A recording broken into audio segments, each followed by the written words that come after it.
कल्पना कीजिए एक ऐसे प्राणी की जिसके रग रग में विष भरा हुआ है, जिसका स्पर्श मात्र ही मृत्यु है। और अब कल्पना कीजिए कि उस प्राणी को भगवान शिव ने ऐसा स्थान दिया है जो किसी भी देवता को नहीं मिला।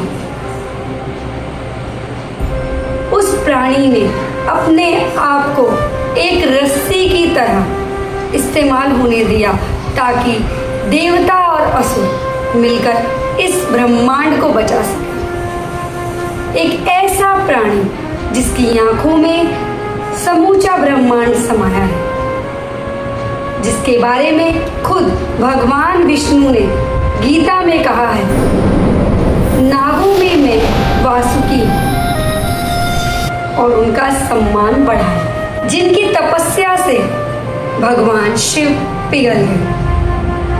और वो और कोई नहीं, वो है नागों के राजा वासुकी, जिनके बारे में स्वयं भगवान कृष्ण ने गीता में अध्याय 10 में कहा है, नागों में मैं वासुकी हूँ। और ये कहकर उनका स्थान और सम्मान दोनों ही बढ़ा दिए हैं। साधारण सर्प नहीं है, उन्होंने असहनीय पीड़ा को समुद्र मंथन में सहन किया और इस सृष्टि को बचाया। वासुकी की कहानी केवल समुद्र मंथन तक ही नहीं रह जाती, अपितु उनकी कहानी में एक कठोर तपस्या और एक ऐसा श्राप है जिसने पूरी नाग जाति को तोड़कर रख दिया। वासुकी न्याय के देवता। इस वीडियो में हम जानेंगे वासुकी जी के उस त्याग के बारे में जिसे तीनों लोगों ने याद रखा, और उस भक्ति के बारे में जिससे भगवान शिव का हृदय पिघल गया। ऐसी कहानियां जानेंगे जो ग्रंथों में ही दबी रह गई। तो जानकारी को पूरा जानने के लिए इस वीडियो को अंत तक जरूर देखें। जय श्री वृंदावन, जय हरिवंश। नमस्कार, मैं हूँ प्रियंका और आप देख रहे हैं आपका अपना चैनल राधा सखी। आज की हम वीडियो शुरू करने से पहले सुनते हैं ये सुंदर। भोलेनाथ के चरणों में मेरा शीश सदा झुक जाए, मेरा शीश सदा झुक जाए। जिन गले में वासुकी विराजे, उनकी महिमा जग गाए, उनकी महिमा जग गाए। हर हर महादेव की गूंजे ध्वनि, हर हर महादेव की गूंजे ध्वनि। कैलाश पर्वत मुस्काए, कैलाश पर्वत मुस्काए। शिव के प्रिया नागराज वासुकी आज कथा नानखान सुनाए, आज खान था उनकी सुनाए। वासुकी जी महर्षि कश्यप और कद्रु के पुत्र थे। कद्रु को नाग माता माना जाता है क्योंकि उनके गर्भ से सहस्त्र सर्पों ने जन्म लिया था, जिनमें शेषनाग, कालिया नाग, वासुकी जी, करकोटक और तक्षक के साथ अन्य नाग भी थे। शेषनाग जी को ज्येष्ठ माना जाता है और सभी सर्प शेषनाग जी का सम्मान करते हैं। शेषनाग जी को आपने भगवान विष्णु की शैया के रूप में देखा होगा। और वासुकी जी नागों के राजा थे। वासुकी जी ने अपनी भक्ति के लिए भगवान शिव को चुना। वह भगवान शिव के नाग, शक्ति और धैर्य के प्रतीक हैं, तो वहाँ वासुकी समर्पण, त्याग और भक्ति के प्रतीक हैं। वासुकी जी की असली पहचान थी उनकी भक्ति। गले में सुसज्जित है। उनके पास एक ऐसी मणि थी जो नागलोक में भी उजाला कर देती थी। नागलोक में सहस्त्र मणियों से सुसज्जित महल थे। वासुकी जी न्याय के देवता थे।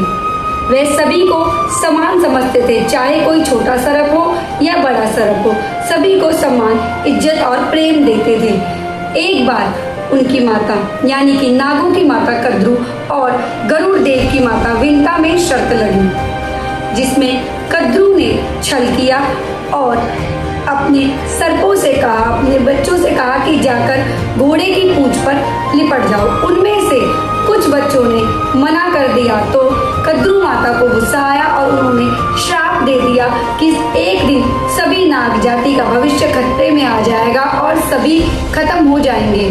कुछ उनके डर के मारे उनकी आज्ञा का पालन करने के लिए चल दिए और विंता को कद्रू ने अपनी दासी बना लिया।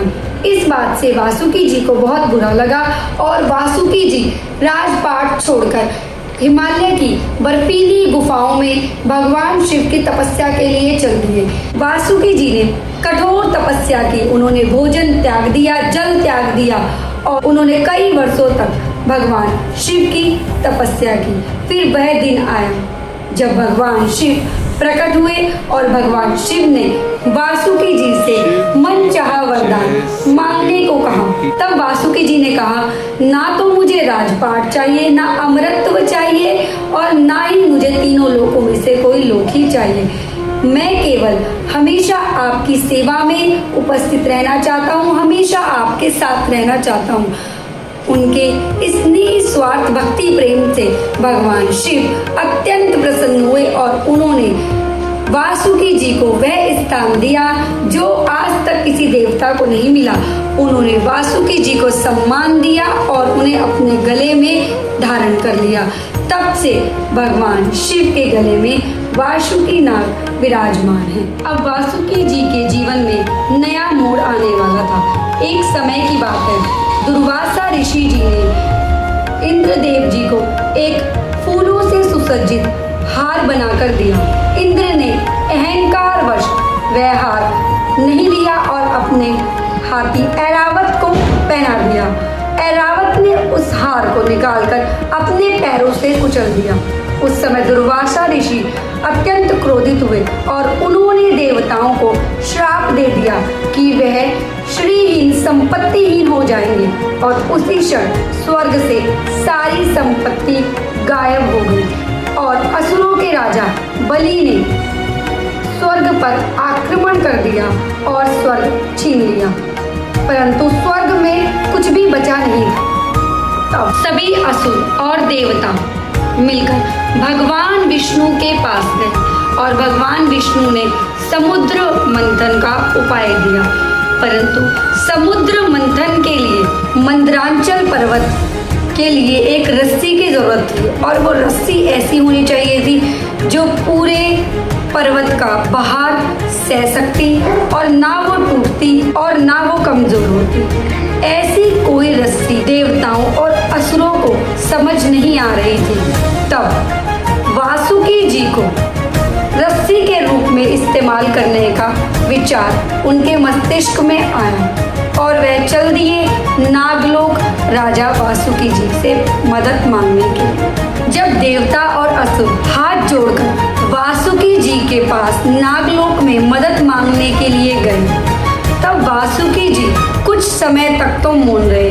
वह जानते थे कि समुद्र मंथन के दौरान उन्हें दोनों तरफ से खींचा जाएगा, असहनीय कष्ट होगा, किंतु समुद्र मंथन इस सृष्टि के लिए अनिवार्य था, तो उन्होंने सहमति दे दी। अब शुरू हुआ समुद्र मंथन। भगवान विष्णु ने कूर्म अवतार लिया और अपने ऊपर मंदरांचल पर्वत रखा और वासुकी जी ने मंदरांचल पर्वत को जकड़ लिया। सर वाला हिस्सा असुरों ने पकड़ा और पूंछ वाला हिस्सा देवताओं ने पकड़ा और शुरू हुआ दोनों तरफ से खींचना।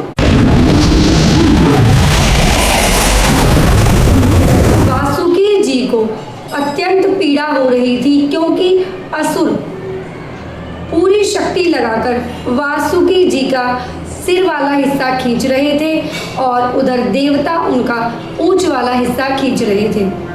सारा भार उन पर ही था। अगर मंदरांचल पर्वत नीचे गिर जाता तो वह डूब जाता, इसलिए भगवान विष्णु कूर्म अवतार बनकर नीचे से मंदरांचल पर्वत को अपनी पीठ पर संभाले हुए थे। धीरे धीरे समुद्र मंथन में अनेकों रत्न निकलने लगे और ऐरावत, हाथी, अश्व, कामधेनु गायें ब्रह्मा जैसी अप्सराएं माता महालक्ष्मी निकली, जो कि भगवान विष्णु की संगिनी बनी।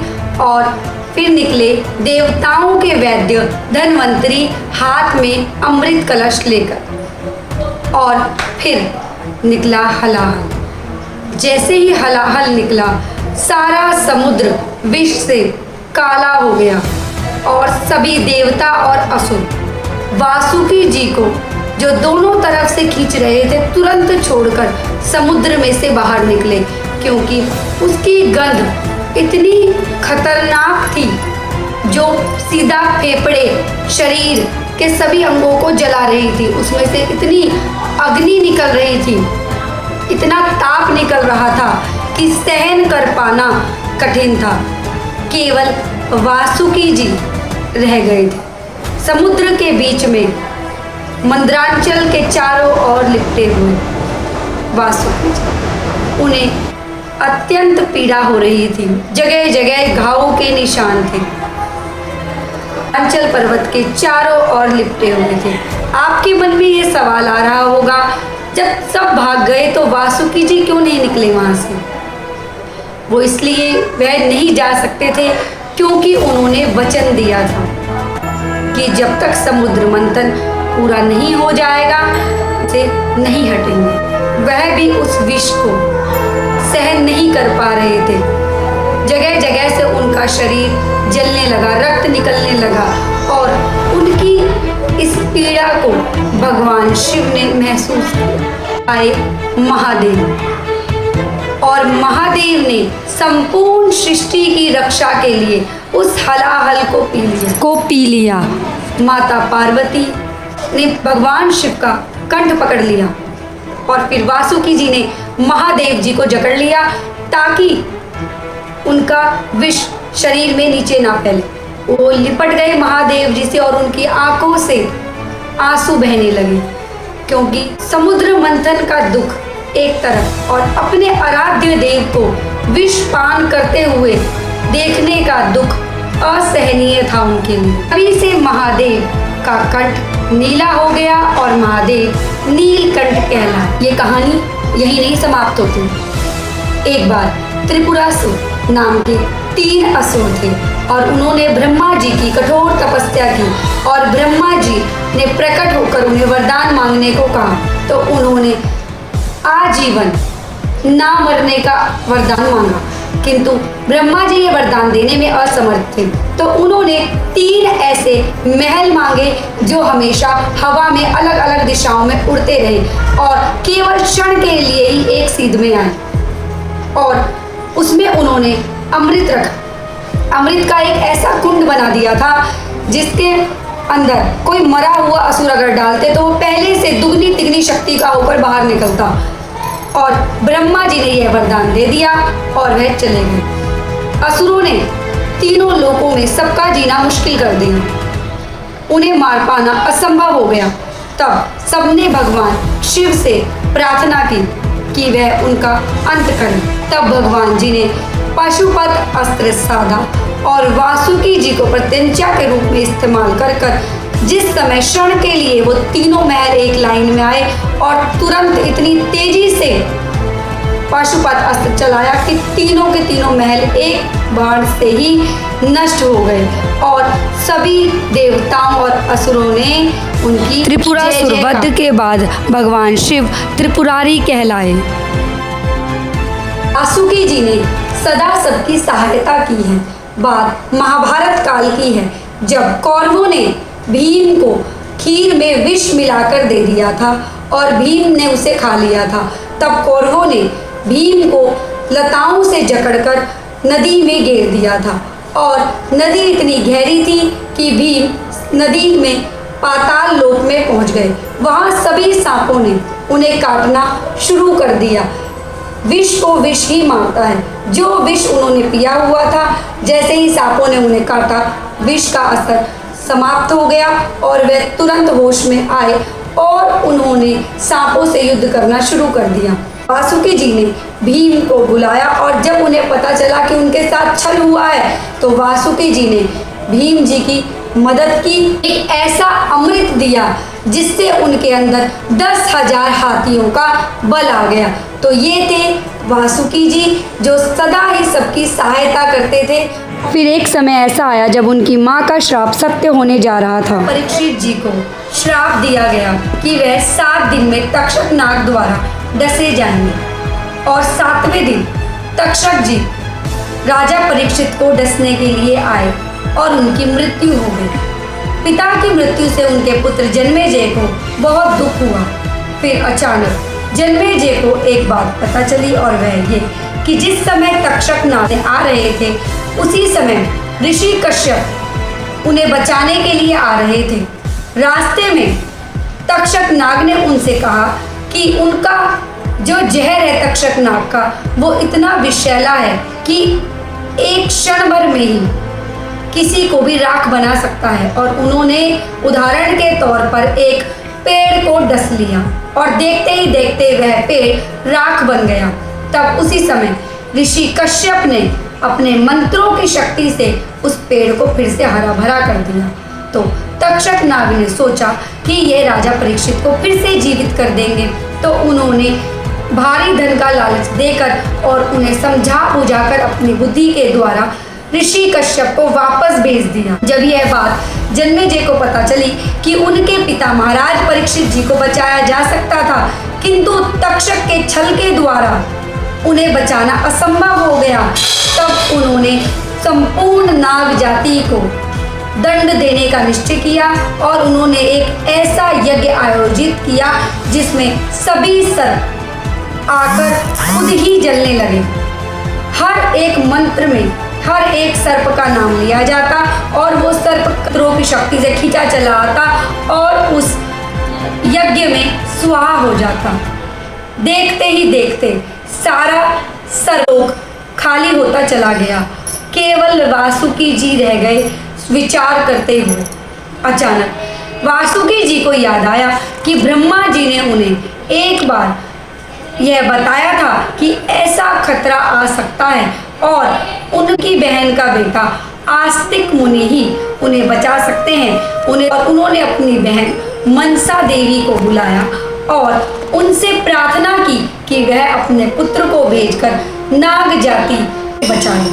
तब आस्तिक मुनि उस यज्ञ में पहुंचे और उन्होंने राजा जन्मेजय को समझाया और उनके द्वारा तर्क वितर्क करने के बाद राजा जन्मेजय ने उस यज्ञ को रोक दिया और सारे सर्प यज्ञ से बाहर निकल गए और पुनः जीवित हो गए। नागलोक में उत्सव मनाया गया और वासुकी जी ने अपने भांजे यानी आस्तिक जी के पैरों में गिर गए और उनसे उनका बहुत बहुत धन्यवाद किया। तो ये थी वासुकी जी की कहानी। वासुकी जी को जहाँ भी भगवान शिव विराजमान होंगे वहाँ वासुकी जी जरूर होंगे और वासुकी जी के इस समर्पण और इस त्याग को याद रखने के लिए ही नाग पंचमी मनाई जाती है और इस दिन नाग जाति को विशेष सम्मान दिया जाता है। आपको ये वीडियो कैसी लगी हमें कमेंट में ज़रूर बताइएगा और लाइक करना ना भूलिएगा। वीडियो में इस्तेमाल किए गए जो भजन हैं ये कैसे लगे बताइएगा और हमारी इस वीडियो को अपने परिवार वालों और अपने दोस्तों को शेयर करें और ऐसे ही ज्ञानवर्धक वीडियो के लिए देखते रहें राधा सखी। मिलते हैं अगली वीडियो में। जय श्री वृंदावन। जय भोले शंकर की कृपा से हर संकट बेकार है।